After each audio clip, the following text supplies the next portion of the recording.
ကျွန်တော်ကချောင်းတစ်ပရက်လို့ကိုလုံးနေတင်ပြတာဆိုတော့ချောင်းတစ်ပရက်လို့မဆိုရှင်အခုလိုမျိုးကျွန်တော်ချောင်းတစ်ပရက်မလုပ်ခင်ချောင်းတစ်ပရက်အကြောင်းကိုသိနေတယ်ချောင်းတစ်ပရက်ကအခုလိုမျိုးအမ်ဘော်လို့ချိန်တာအဲ့လိုအခုလိုကြောင်းဥမပြတယ်အခု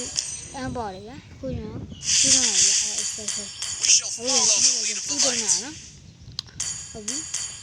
တူတော့နာမအဲ့ဒါနေကိုဒီမှာဟုတ်ရ1ပြီးအမ်ပြီးရမယ်သူကတူပြန်ပြလိုက်လားဒီအဲ့လိုကျွန်တော်အခုအမ်ဘော်လေအမ်ဘော်လို့အခုဒီဝရောက်နေချိန်လာတဲ့ဒီဝရောက်နေချိန်လာတဲ့သူ့ကိုသုံးတာဖြစ်ပါလေ